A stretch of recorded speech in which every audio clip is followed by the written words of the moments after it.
Hello and welcome to TUKAcad's TUKAdesign software for pattern making and grading. If this is the first time you are using the software, this video will help you get started.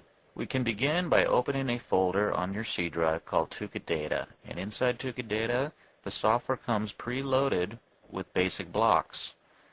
They are subdivided by category: children, men, and women's. In each folder we have different styles. Go into one of the folders and select a style.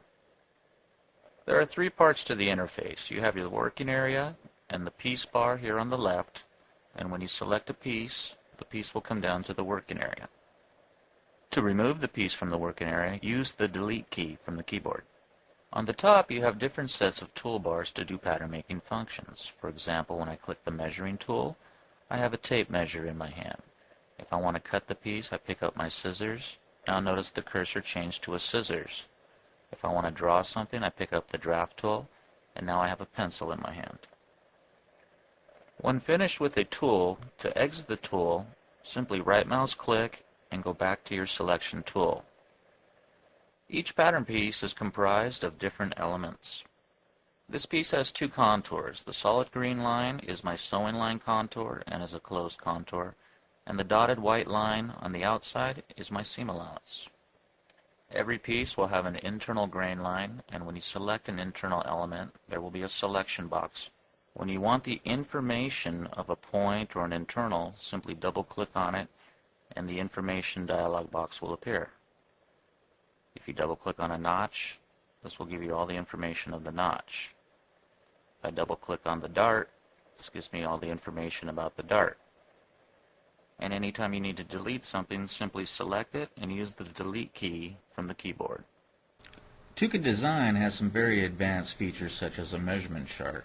Now I can take any external or internal line measurement by simply double-clicking on my line and giving it a name. Here I'm giving a name of chest, and you notice on screen the chest measurement is divided up into three segments, and this is a graded block. My master block has the master grading on it. So you see this chest measurement. If I go to the report menu and bring up my measurement chart, okay, I look at chest, it comprises of three segments. So I have a total chest measurement, which includes this back segment, this front segment, and front number 2. Three different segments. So all the measurements you see on screen are automatically loaded into the chart. If I uncheck the detailed view, because it's a graded set, I now get my specs for every point of measurement. So here's my armhole, medium is my base size, and here's my total chest. So you can set up any point of measure and it'll automatically adjust to the chart. And let's say if you go and you adjust a segment, for example, here I click on the waist and I go and adjust this from 16 inches to, let's say, 17 inches. And I'm going to make this adjustment at both points in a horizontal direction. So when I click OK, my waist measurement now is 17, and that automatically gets updated in my measurement chart. And I also have the ability to plug in my shrinkage values. So if I include the after-wash shrinkage value based on 8 and 6%, now I have my columns, the before wash measurement and after wash measurement for each and every size. The reference block feature means now anytime you make changes to the contour of the piece, here for example, let's say I drop the sleeve cap and 11/16, okay, you notice the original line is staying here as a reference line, so you don't have to make a copy to compare your changes you did to the old one. The old piece will always be there as a reference line, so notice I'm just deleting points and I have my original line there.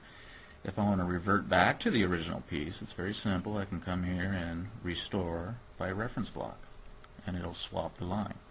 If I don't need the line anymore, I can simply also select the line and delete it. And TUKAdesign also has many batch operations. So you notice here I have a 20-inch segment. Let's say I want to slash and spread, open up fullness. So here I add the multi-fullness. Let's say I want to slash and spread 10 times. And they're all going to be 1-inch openings. So when I click OK, instantly I now have a 30-inch segment, and this remains 20 at the bottom. Another great tool pattern makers love is the new ruffle maker. Here I click on the ruffle and I simply enter the information. So if I know what my sewing length is going to be, let's say I want it to be 40 inches. And my first width will be 1 inch, and I will grow it, let's say, up to 4 inches, for example. Now the offset means offset from center. Here I'm going to leave it at 0, and the gap means what's the distance I want between each spiral of the ruffle. So here I have half an inch. So when I click OK and bring down my piece, you'll notice that here in the center is my 1 inch beginning, and it's rounding. 40 inches was my sewing length. So automatically, based on my width here of 4 inches, my last width of 4 inches, the outside length is 79.5 inches. So you can create a ruffle by simply plugging in the sewing dimensions, and quickly you'll get your ruffle piece.